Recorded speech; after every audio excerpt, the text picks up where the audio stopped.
USA Global TV and Radio proudly presents the Royally Rich Lifestyle Show, starring Ian Pelham Turner and Helena Chard.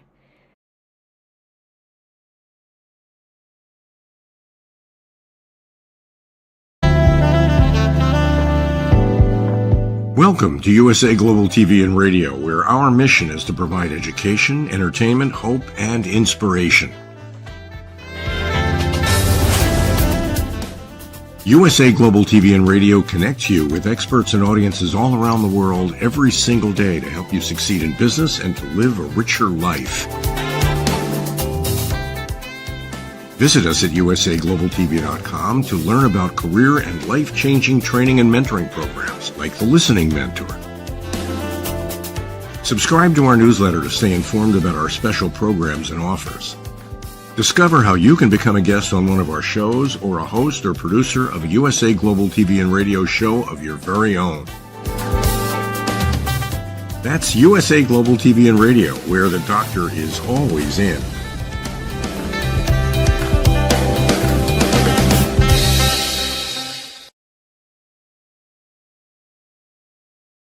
Hello and welcome to another edition of the Royally Rich Lifestyle Show with me, Ian Pelham Turner.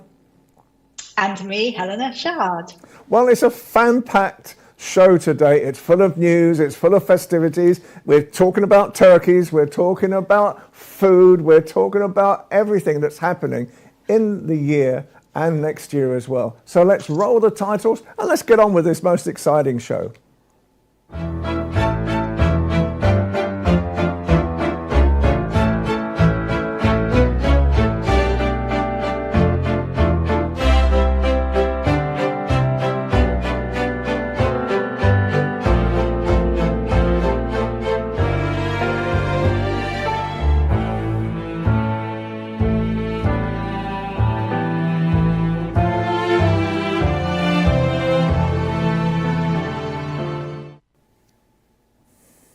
Helena, you've got a whole load of very interesting raw stories today. So let's start off with, I think, Sarah Ferguson. Yeah, let's have a chat.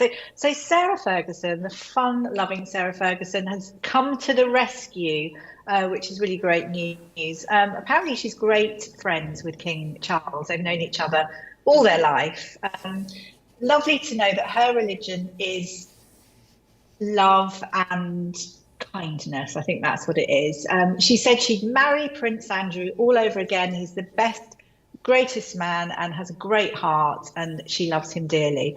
So I think she is his great PR guru. That's what I could say. And the good thing about it is I think King Charles, who we know doesn't like confrontation, is I think Sarah's going to be recruited to help with the sort of scandal hit Duke. One, that she's going to help, hopefully, get him to accept a smaller house to live in, but also to keep him out of the headlines, because obviously it is not such a great look. And what with everything that's gone on with health, etc., over the year, it's really been quite trying. It's good that she is there to help bridge between the two brothers. So that's really brilliant. And I think as well, there's so many things to talk about. We know that Andrew and the spy connection is connected. But just quickly, to begin with, I just want to say that obviously there's a Sandringham house that's the main Christmas for the royals, Christmas Eve. Sarah Ferguson, she has convinced Andrew not to go. Which is going to be a great shame for him, but it's good. And also obviously Christmas Eve as well. Not Christmas Eve, but the tomorrow, I think we've got a Christmas function as well, but we can speak about it. But I think one of the things that's taken over is the Duke of York's fresh controversy with Yang Tengbo. So this is the alleged spy. I don't know what you think. He's been named. I think the reality is that the Chinese are astonished at what's being alleged against Prince Andrew at the moment and against this businessman, because in reality, as we know, I mean, China and Britain have been in trade talks for some time now to actually build bridges. And really, Andrew was trying to sort of support that mechanism as well. But there you go, I wonder sometimes how many spies we have working in China, but who knows? You know, it's a controversial situation for Andrew anyway. It is, but I mean, the whole thing is about leveraging his friendship to get into Buckingham Palace. But obviously, we know there's been meetings with David Cameron, Theresa May. I mean, you know, and it goes on. It's one of those things. Has there been espionage? We don't know. It's alleged, but we're waiting to hear. I think really importantly, it is sort of a time for reflection for the king and family. It's a time to celebrate, you know, the good things, and obviously, with Prince Andrew overshadowing things, it's not so great. And let's see what the intelligence service comes up with. I think the reality is that I mean, let's be honest, Buckingham Palace, the royal family, leak like a sieve at the moment. So I can't think of any sort of secrets that this Chinese so-called spy would know about anyway, before the newspapers or before any of the social media at the same time. I just think, you know, it's one of these things that it's a storm in a Chinese teacup in my eyes. It is a storm, but I just want to say not to forget Andrew's previous work. I mean, obviously working international trade and investment role, pitch at the palace, so was moving in entrepreneurial circles.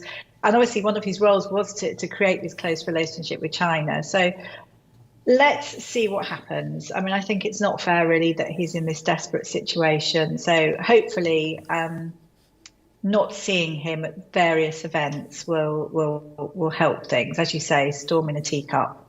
We hope. But, you know, it does start, you start thinking about it, you know, to do with going forward, you know, we're talking about Oliver Cromwell and, you know, what's happening with Prince Andrew. And I also actually feel it's not fair in one sense. It is a crisis. The only good thing is obviously King Charles now recognises that he has to be doing something going forward rather than cowering away.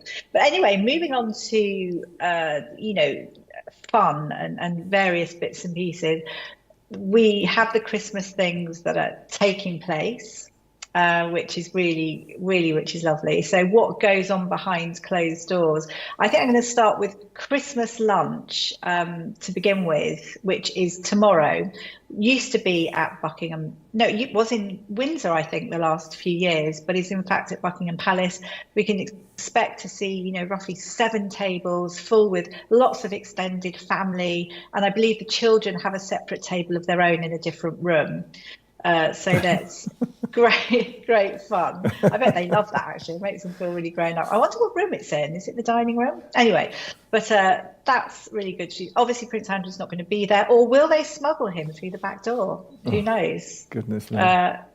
And obviously, we've got Sandringham House. That's for roughly 45, or is it 43 now, without Fergie and Prince Andrew there. It's Prince William alluded to the fact that it's going to be a very noisy Christmas at Sandringham House, and the king wants it to be busy and happy.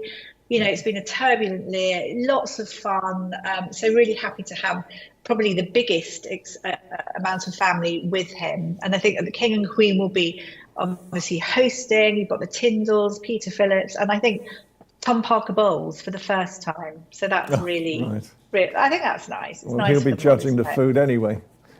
He will, and hopefully helping. So black tie dinner on Christmas Eve, as we know, and small fun presents, which just to make everyone chuckle. But I think the one thing I know that Andrew will be missing out on is the Sandringham Estate annual walk to the Mary Magdalena Church. Yeah. So I just think, you know, I think it's going to be fun. So who would you sit next to at Christmas dinner, Ian? Which royal would you choose? I think probably George or probably Louis. Louis is probably the best one to sit next to because I should think he's the most animated of the lot. I can just imagine you know, him trying to be very, very good, and his sister frowning at him, you know, the constant, just in case he starts flicking peas somewhere or starts pulling at one cracker too many. But I think Louis is going to be one of the most favourite royals in the future. think he will be. I think Princess Charlotte as well. You know, she's got the great mimic skills that the late Queen Elizabeth had. So you've chosen a good place there. I think I'd sit next to Queen Camilla, actually, just to ask a few questions, because she's fun. So lots of fun, jokey presents, whoopee cushions and glittery hats. And as we know, toilet seats are from the past and going forward. So, you know, I think as well it will be an emotional time, just considering what's happened. Yes. So also moving on to Princess of Wales. And I wanted to bring her up because she was put forward for Time Person of the Year. This is an iconic title. One person a year gets this each year. I think 10 people were shortlisted. And she was put forward really because she's dominated headlines and stirred conversation about privacy and health for public figures in 2024, and of course also the future of the monarchy.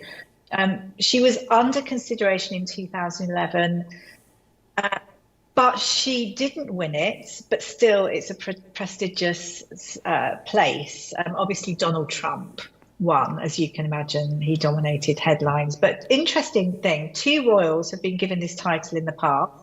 One, Wallis Simpson, and that was after abdication, and 2, Queen Elizabeth after her coronation. So I just think it's people that have given the biggest impact in the world over the previous year. Yeah.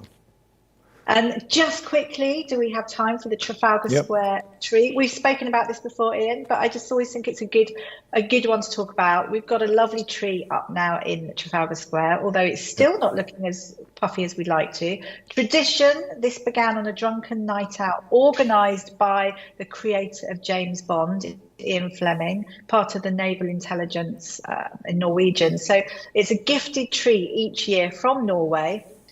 Final stop is London, and it's been put up every year since 1947, and it's to recognise the UK's assistance to Norway during World War II. And we saw Robert Rigby, who's the mayor, actually chop the tree down in Oslo and replant another tree in its place.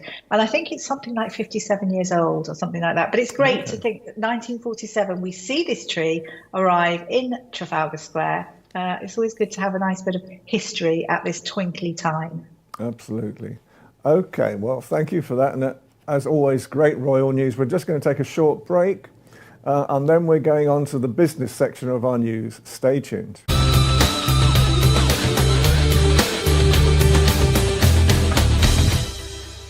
Welcome back.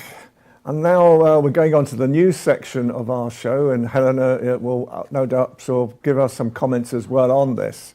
And basically we're starting off with the Royal Mail. Well, the Royal Mail this time of year, as you can imagine, is very, very busy. It's delivering all the things that Father Christmas might want to bring to children as well. It delivers all the messages from children to Father Christmas. But now it's been bought by this Czech billionaire, Daniel Kretinsky, who promises to keep the style and the elegance of the Royal Mail at the same time.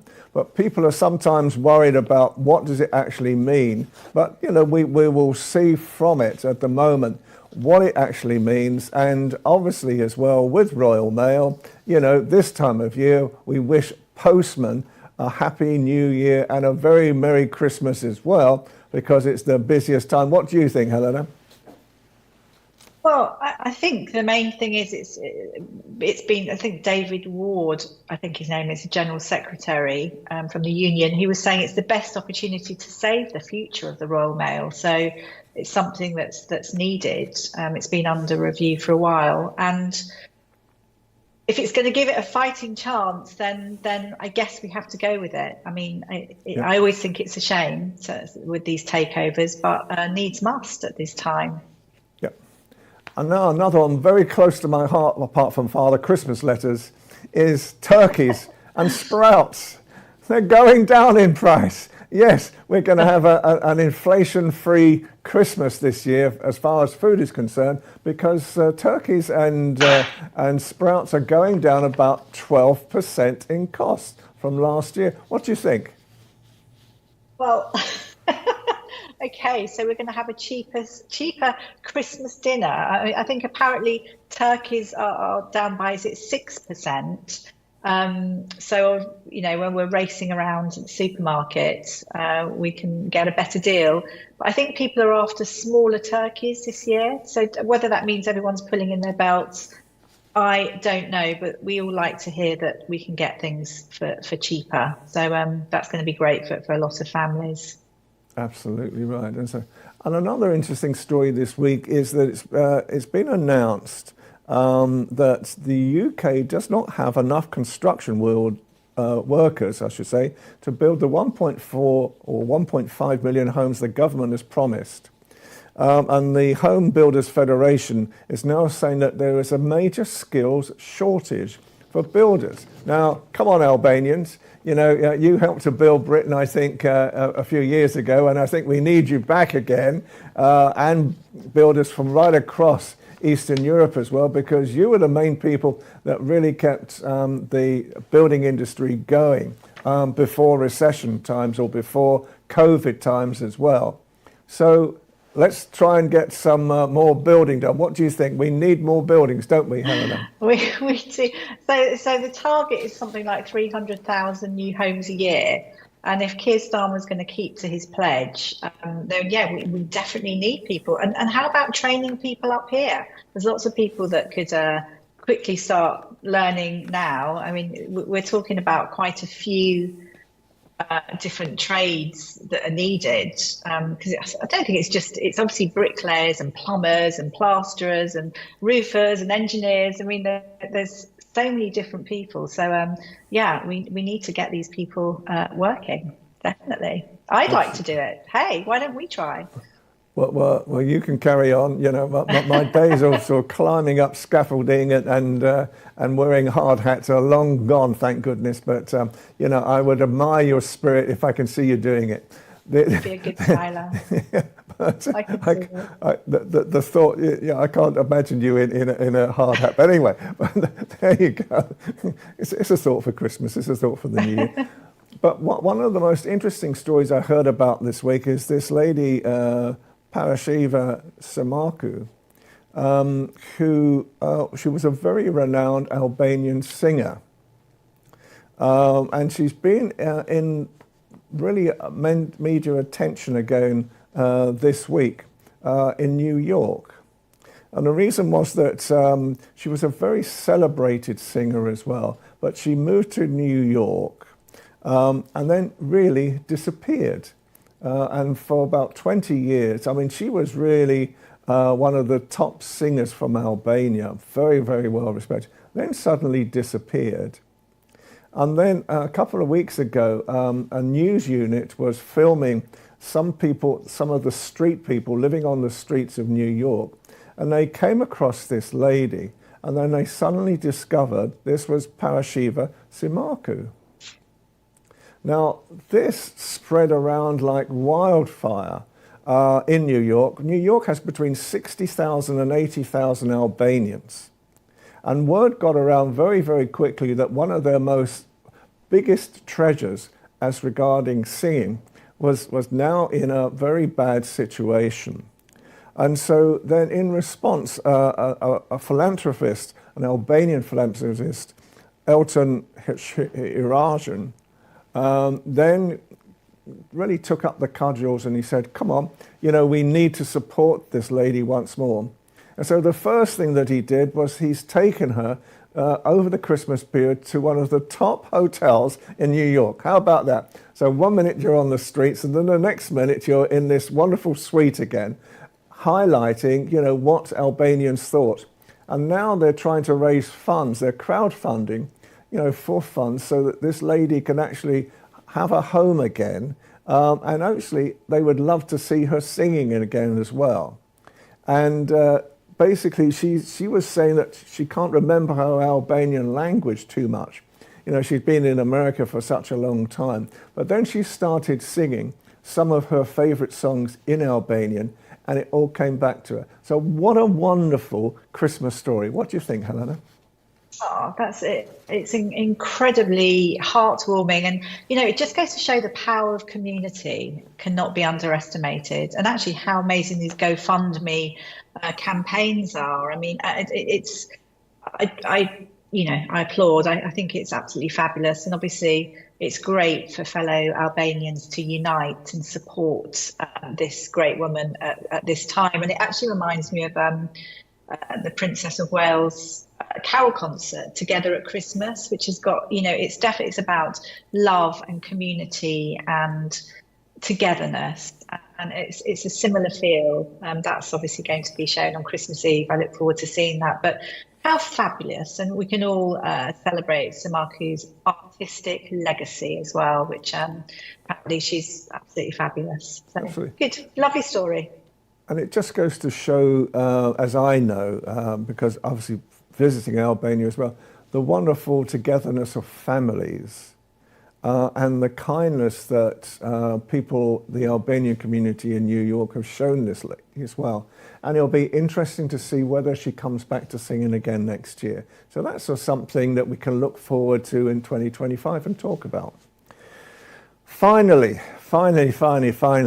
two more pieces of breaking royal news that have been happening this morning is that Geir Peterson, who is the special peace envoy for the United Nations to Syria, is saying that talks seem to be going well.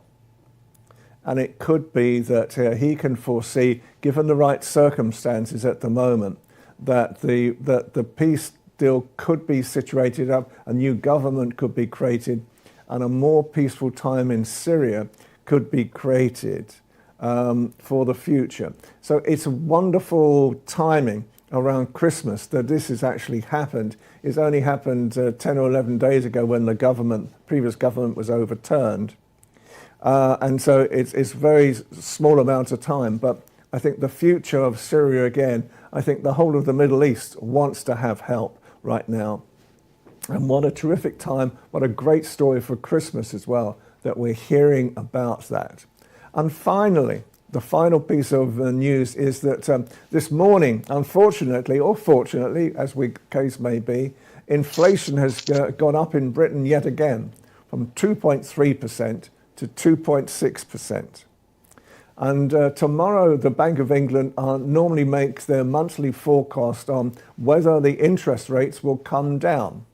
Now, it's forecast by financial experts that they are going to remain at 4.75% at the moment. That's going to be the interest rates for now. But America, strange enough, that is facing exactly the same inflation at the moment, type of inflation increasing. They are going to reduce, the Fed is going to reduce the interest rates tomorrow for America. So it's interesting to see why America can do it and Britain can't.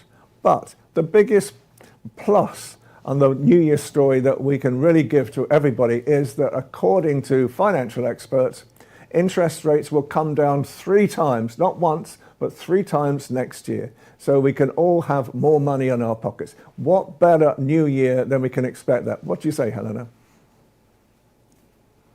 I was about to say hurrah, but I'm not too sure if I will say hurrah. I mean, what I would say is the one thing is that apparently at least wages are now rising faster than prices, which will relieve a little bit of pressure.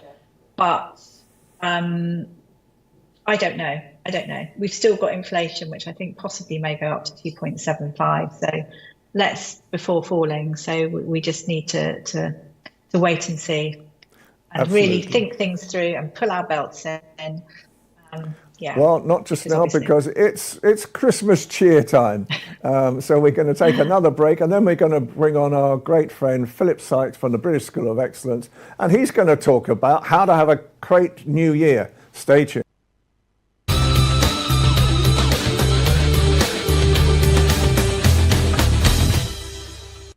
So welcome back, and now we have Philip Sykes from the British School of Excellence. Philip, good afternoon. You're in America. What a great time. It's Christmas and it's New Year. Tell us, what's your sort of evaluation of how to create a better New Year for people across the world? That for me is such a wonderful question, and it's so lovely to see you both. We're not that far out of Christmas. I have a beautiful Christmas tree that my wonderful wife has decorated a few weeks ago.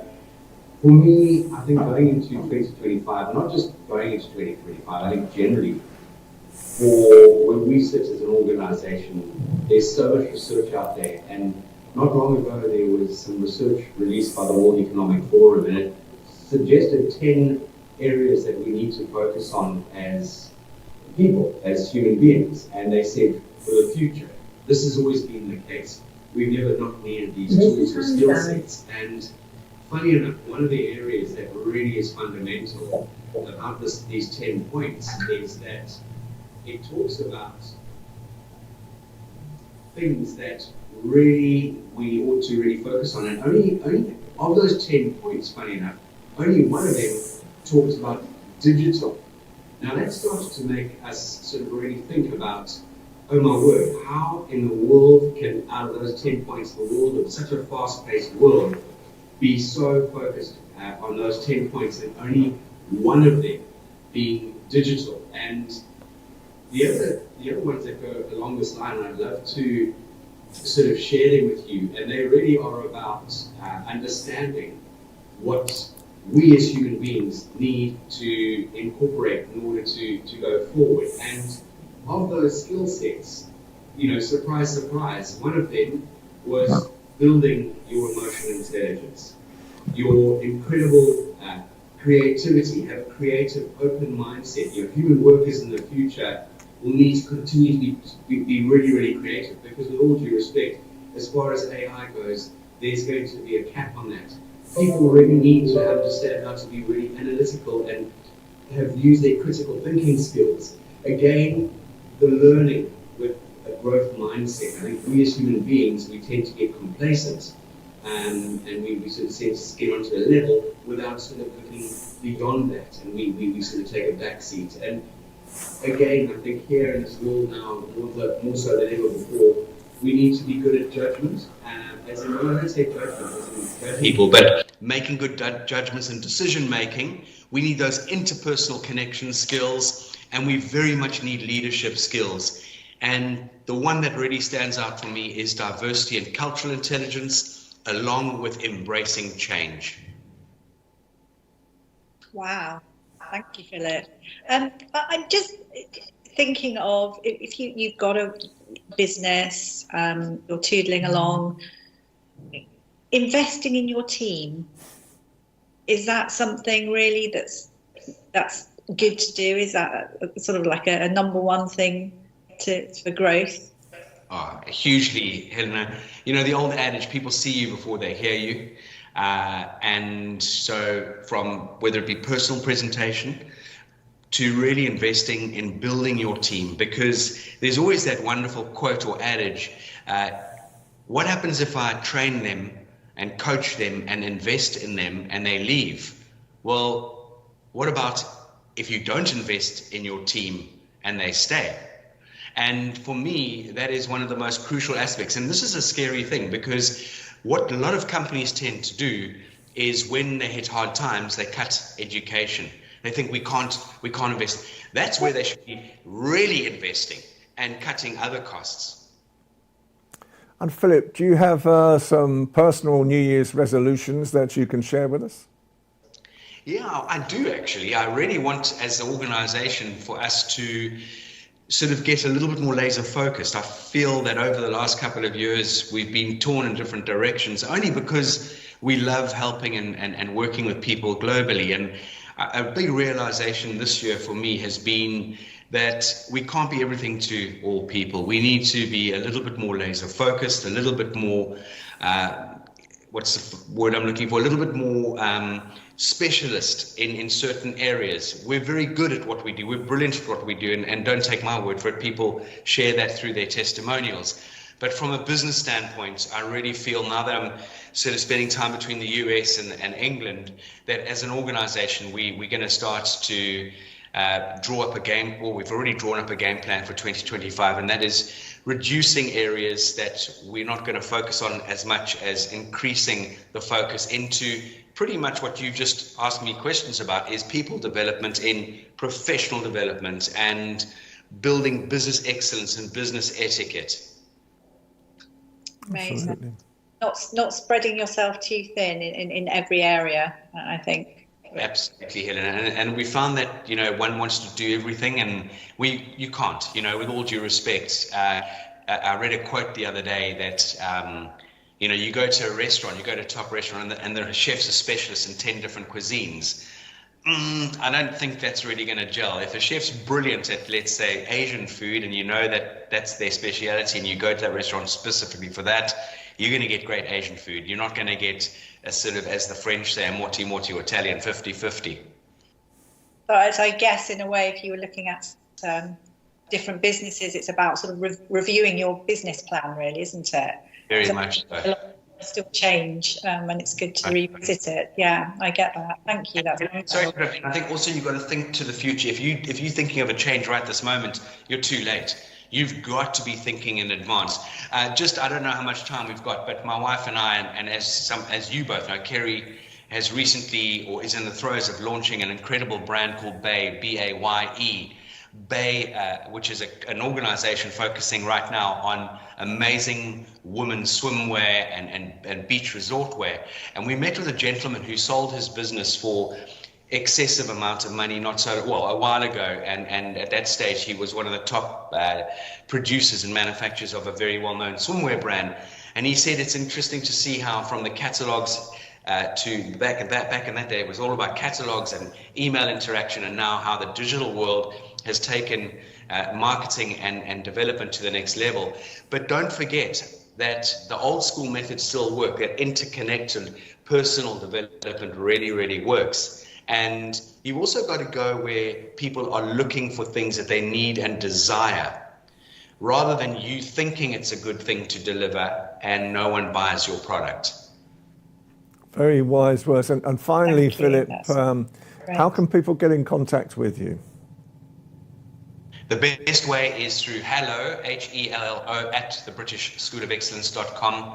We love engaging on the telephone, on our website, which is www.thebritishschoolofexcellence.com. We have a WhatsApp number, we've got a landline number, and we love engaging. You can book a personal appointment with any one of us in the team, and we will engage with you over a Zoom call, over a telephone call. Whatever way you enjoy communicating, we will be there to communicate with you. Philip, thank you so much, and you've been such a great friend to us all. We've met several times in London as well, and obviously with Dr. Jacalyn Kerback, USA Global TV and Radio. We've been working very, very hard, as we have done with ALB UK TV and Helena Castrati as well. So it's been a pleasure to work with you this year, and I'm sure Helena will agree. Absolutely. And Merry Christmas. And Merry Christmas to you and all our listeners and viewers around the world. And it's a joy to know you both so well and engage with you and just be a part of this incredible show. Excellent. And so we will see you again next year. So have a great time, a great Christmas, and a happy New Year. And then we'll be starting back in, I think it's the second Wednesday in January is when we start back, because the first of January or Wednesday is January the 1st, so we can't do on that day, but we will start again, I think, on the 8th of January. But anyway, it's lovely to see you again. Thank you so much for your time, and obviously always great advice as well. It's been a pleasure to know you. Thank you. A pleasure. Take care, both of you, and have a great festive season. Thank you. Take care now. Bye-bye. Bye now. Well, there we go. Hands across the water, as we say, Christmas, twinkles, business. Gosh, there's so much to be getting on with and enjoying, isn't there? I think so. Let's celebrate 2025. I just hope it's going to be a cracker, as they say.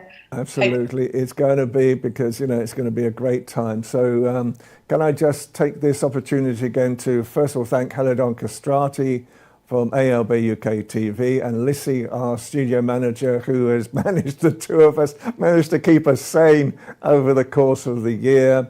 Can we thank Dr. Jacalyn Kerback from USA Global TV and Radio for her support in America with the show.